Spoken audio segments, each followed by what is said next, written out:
Welcome to the Doug TeNapel channel, where all the happy patriots are. Now, this last election, the number one topic, can you guys guess? Border security. And that comes down to replacing Alejandro Mayorkas, the evil one who opened up our borders and lied to us for 4 years about its security, covered up by the press. He's being replaced by the appointment, Kristi Noem. And Kristi Noem is now being cross-examined by Congress before they approve her with their consent. She's supposed to go through with flying colors, but I thought I'd give you her actual words, which are amazing. Let's watch Kristi Noem. My goal and my mission is to build trust. We will undertake a large job and a large duty that we have to fulfill, that the American people expect us to do, by securing our border, to make sure that our nation is a nation with borders, or we're no nation at all, and that we are making sure that those criminal actors that are perpetuating violence in our communities and in our cities and towns and states are removed from this country, that there's consequences for breaking the law in our country again. There has to be consequences, because when Americans break the law, there's consequences.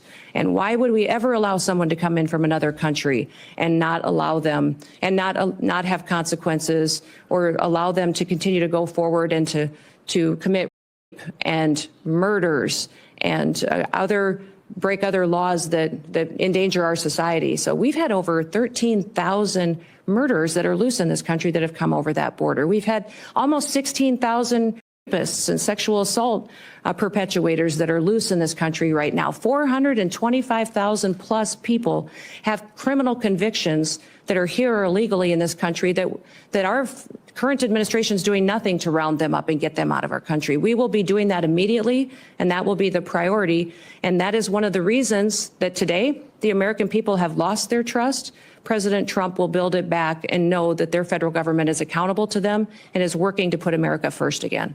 Kristi Noem is the face of Donald Trump on the border, even though she extends his authority. That's what these appointments are. They're extensions of the president, which is why he gets to appoint them. And next up is Josh Hawley on that CP1 app, which is an app that helped illegals to come over, designed by the Biden administration. Will she end it? This is Josh Hawley cross-examining Kristi Noem. Would pay for this kind of concierge service for illegals, I think, is outrageous. Will you end the use of the CP1 app? Yes, Senator, if confirmed, and I have the opportunity to be secretary on day one, CBP1 will be shut down. There's data and information in there that we will preserve so that we can ensure we know who's coming into this country and who's already here that we need to go find, but also we make sure that there's another program, CHNV, which I'm sure you're very familiar with, where our federal government actually paid to fly people into this country directly from other countries without any vetting or knowing who they are. So there's several of these programs that need to be eliminated, and we need to ensure that we're following legal immigration laws. I'm glad you just mentioned CHNV. This is a mass parole program. Of course, as you know, our law allows parole in only very limited circumstances. There are two circumstances, and it requires case-by-case evaluation.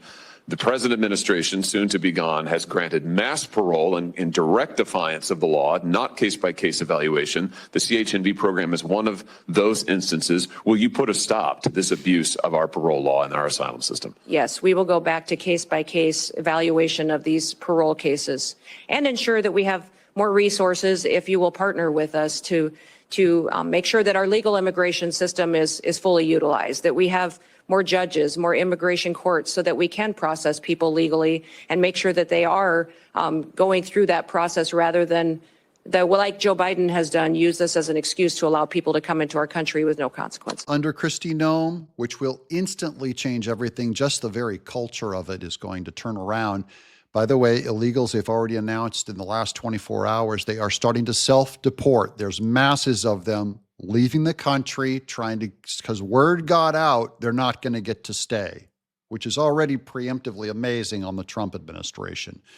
Now, this is it Richard Blumenthal trying to cross-examine Kristi Noem on the missing children that we're going to get back. To help reunite children with their parents, children who were separated as a result of the so-called family separation policy in the last administration.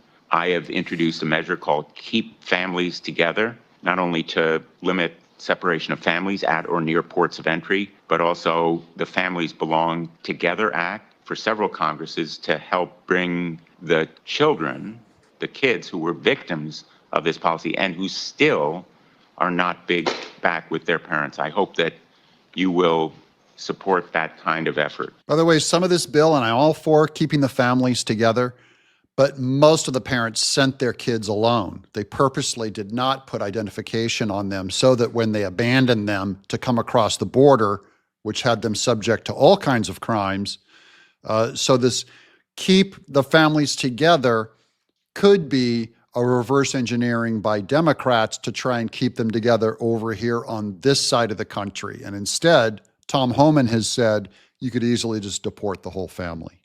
Senator, the Trump administration never had a family separation policy. They had a zero tolerance policy, which said that our laws would be followed.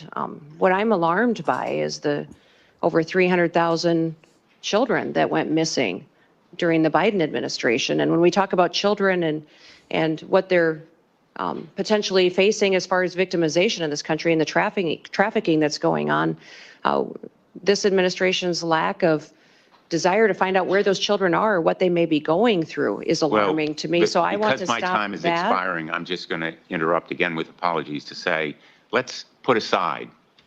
Well, I can't put aside 340,000 children. Labels. Let's put aside what happened in the past. There are still 1,000 children who are separated and waiting to be reunited. I'd like your commitment that you're going to continue the effort to reunite them with their parents. Senator, keeping families together is critically important to me and to this country. I'm concerned about Laken Riley's family, that they no longer have her.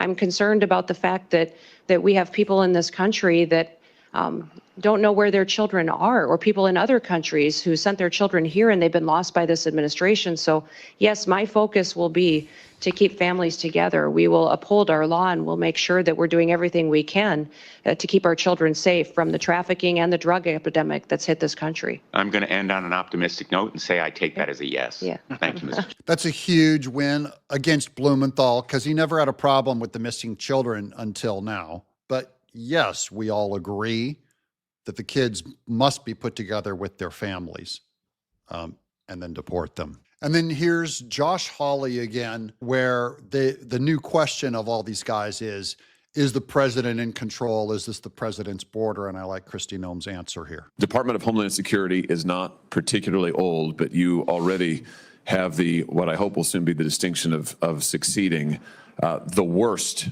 secretary in the history of the Department of Homeland Security. Alejandro Mayorkas has been an absolute disgrace to that department and frankly to this country. And I'm delighted to see you willing to step up and serve. Let me just ask you something. I repeatedly asked your predecessor when he sat where you're sitting whether the southern border was secure. And he repeatedly told me under oath, it is secure, Senator. And he repeatedly said under oath, our policies are working, Senator, meaning the Biden administration policies that, of course, gave us this devastating open border. So let me just ask you, is the southern border secure as we find it today? Senator, no, the southern border is not secure today, but in just 3 days, we will have a new president in this country, President Donald J. Trump, and he will secure our border. That is refreshing candor. I'm glad to hear it. There's a new president in town. On day one, that border is going to be locked out. That's just in a couple days, guys. We're almost there. Tom Homan's going to be there. There's going to be a massive resurgence and celebration, frankly, by our Border Patrol agents, ICE agents, all along that border, knowing they're going to get backed up by Kristi Noem and the president instead of fought, shamed, called a rate, claiming that we whipped them as they came over, just that total fraud of a story that the media lied to you about. And most of all, the leader himself, Alejandro Mayorkas, won't be covering up and lying for administration. And Karine Jean-Pierre, your press secretary, is not going to be cover up and lying for the failures of an administration. And now comes another big exposure by Josh Hawley on the massive cover-up of documents by the administration, by the Biden administration. He's asking if we're going to get to know the facts. Look at the documents. My remaining seconds, just one more thing about the Secret Service. You've mentioned this, and I'm so glad that you did. This committee, and it has been bipartisan, this committee has done bipartisan work on the attempted assassinations, or the assassination attempts, I should perhaps say, of the former president, soon to be the future president, soon to be the president, President Trump. We were stymied at every turn. And I should use the present tense. We are currently being stymied at every turn by the current Secret Service leadership and, frankly, by the leadership of DHS, who have refused to turn over documents, who refused to make people available for interviews. We finally had to pass my own law in this committee, which we unanimously adopted, a law, a statute, mind you, which would require DHS and Secret Service to turn over relevant information to us about the assassination attempts. It's unbelievable. When you come to office, to this office, I hope very soon, will you pledge to us that you will open the books on all of the facts associated and around these assassination attempts, that you will make available to us and to the public, most importantly, all the facts so that we can ensure that this never happens again and that the needed reforms in the Secret Service are put into effect? Yeah, Senator, if I am the Secretary of Homeland Security, I will certainly work with you to build transparency and make sure the facts are shared with you and your committee. I know that you've been very frustrated by the lack of transparency from the department, and I want to thank those of you that have worked on that report that was put together on these assassination attempts. I know it was a bipartisan report and investigation that this committee conducted, and I appreciate you focusing on that, and I will work with you to get the information so that you have the truth of really what happened there and the failures so they can be fixed. It's all good news. It's like the adults are back in office. No more cover-ups, no more secrecy. Now it's going to be exposed. It's going to be transparent. Remember, Biden claimed he was going to start the most transparent administration. He ended up doing the most clandestine, secretive, duplicitous administration in recent American history, probably since Obama. And then here's an interesting one. This is John Thune, who has the most authority in this whole group, and he's really leaning in and encouraging them to pass, sings the praises of Kristi Noem. I think she brings to this job a number of things that are going to be really essential. And one is obviously a skill set when it comes to managing hard problems. She led our state through the pandemic, managed what were extraordinary circumstances all across this country in a way that made South Dakota, frankly, a magnet for people from other states who were trying to flee or get away from some of the heavy-handed requirements that were imposed in other states around the country. Our state stayed open, stayed free, and that was largely due to her leadership. And I would say, too, as we tackle what is an enormously complicated and hard issue, which is our southern border, it's going to require a skill set, which I believe she possesses. It's going to require a tremendous amount of persistence and determination, which I think she has, an enormous amount of energy, which she has in abundance.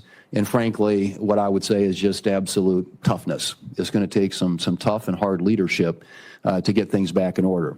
And I want to refer to something she said in her State of the State address earlier this week to South Dakotans, and that is that over the past 4 years, we've seen a complete disregard for the security of our borders and the safety of the American people, to say nothing for the rule of law. I like what he said about toughness. She's bringing toughness. You know, Alejandro Mayorkas, when I last checked, was a male, but he's not tough. You can be a male and not be tough, and you can be a woman and you can be tough. And Kristi Noem is tough, and Alejandro Mayorkas is a male, and he is not tough. Our southern border and the Biden administration has left our country vulnerable to a whole host of security concerns, from terrorist entries to cross-border criminal activity like drug trafficking. I think it's well documented, and I think it's high time that it gets fixed. And we have somebody nominated by the president that I believe has the capabilities, the qualities, the experience, and again, frankly, the determination and toughness to solve what is a very, very tough issue, and one which is desperately in need of solutions. So I'm pleased to be able to be here today to introduce our great governor and to thank you for your consideration. I look forward to this committee acting on her nomination, and I look forward to voting for her on the floor of the United States Senate to be the next Secretary of the Department of Homeland Security. Thank you, Mr. Chairman. Now that's John Thune. He was never a big Trump guy, and now he's fully on board.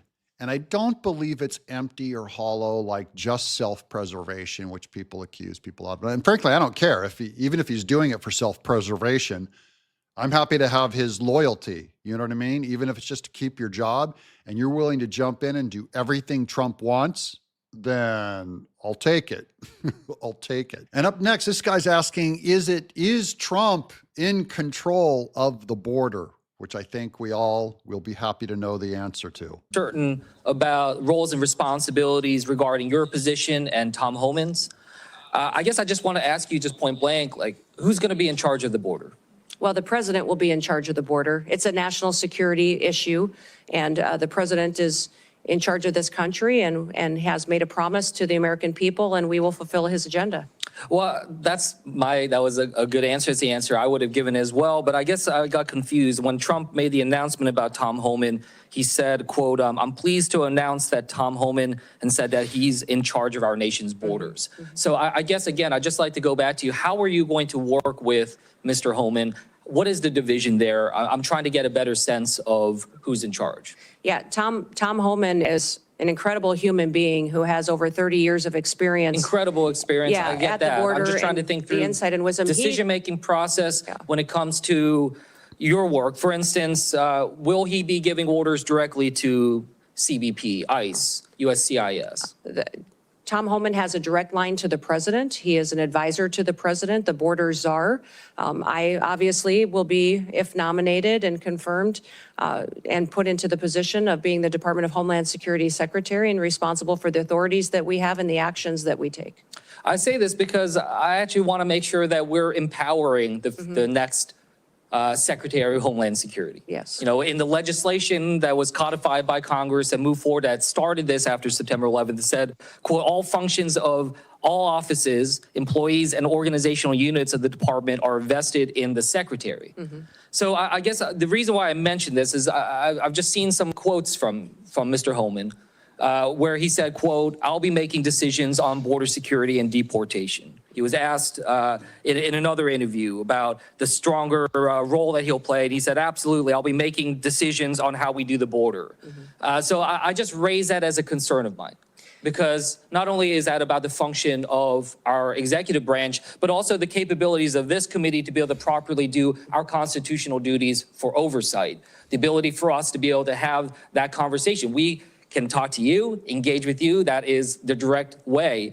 But if he is going to be making decisions, then he should come before this committee as well. And I know that that's something where, as far as I know, his role will be directly at the White House, is not something that will be under the purview directly of this committee. So I just wanted to raise those concerns. Yeah, Tom and I work very well together and talk and communicate all the time, and we'll be working together on a daily basis when we're in our positions under the new administration. And I would say there's no authorities being planned to be taken away from the department or myself if I'm in the role, and But we'll it sends continue some to mixed oversee signals. You can CBP. understand how, you know, people in my home state, maybe around the country, when they hear Mr. Homan saying, I'm making the decisions, when they hear President-elect Trump say he's in charge of our border. So, you know, I urge, you know, that we're going to try to do our best to try to make sure we're empowering the department, empowering the next secretary, because it's where, you know, our laws are invested in our decision making. Yeah. Well, thank you, Senator, and we'll make sure you have all the information that you need. And Tom working directly with the president and I working directly with the president hope to help you get all that you need to reassured that the authorities will stay the same as they currently are, but we will continue to work to secure that border and make sure that we're working together in that way. Thank you, Senator Kim, for nothing. Senator Kim is trying to hold on to their authority, which is fine. That is, you know, a power that the Congress has. He wants to make sure that Tom Homan, who is not an official appointment, right? He's a czar. That's very different than being one of Trump's appointments like Kristi Noem, and he wants to make sure that she has the authority and he's not going to go over her head. And so Senator Kim, here's why I think he's a BSer. There was no concerns of this when Kamala Harris was put vice president without approval, was put in charge of the border by the president as border czar, right? Not an official appointed position. It was not something like the way that Kristi Noem is Department of Homeland Security or anybody else is in charge of border security. So he didn't question her. Only when Tom Homan comes in, they're trying to sow division between Tom Homan and Kristi Noem. Now, he does have the authority to do that. I'm fine with that. The good news is, guys, big picture is the border, the day Trump gets into office, gets locked down, and it is go time. It's a done issue, done. The only question will be how many people that they can round up and deport. I'm Doug in Exile. Thank you guys for watching. I hope you'll subscribe and watch another video coming right up.